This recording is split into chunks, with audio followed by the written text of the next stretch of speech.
Сәлем қайырлы күн достар. Бүгін сіздерге нарықтағы ең арзан мотоциклдердің бірі құлагерді көрсетейін.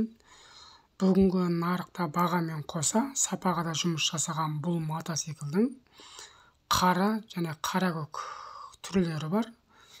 Негізгі түсті айшықтағы сіз келген болуы мүмкін. Дискіға дейін кәдімгі өзінің жолақтарын салып қойған.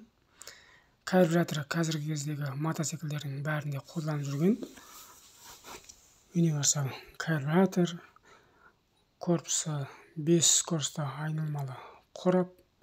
Енді бұл 150 кубтықтарды әдеттегі простой мотор 200-діктерге кәдімгі балансырашный балмен қойылған.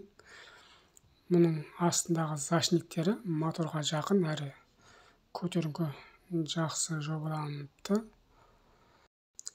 Әрі жинақы, алдыңғы қорғаныш қорабы, доңғалақ пар, алдыңғы темір күрлі қазіргі мотоциклдердің барлығында дәл осылай қойылып жатыр.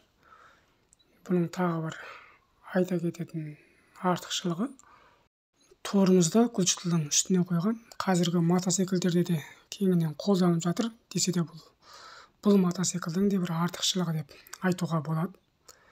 Егер қандай да бір сұрақтарыңыз болса, топ және розница заказ беремін десеңіздер, профильға телефон нөмірін қалдырамын, сол арқылы хабарласып білулеріңізге болады.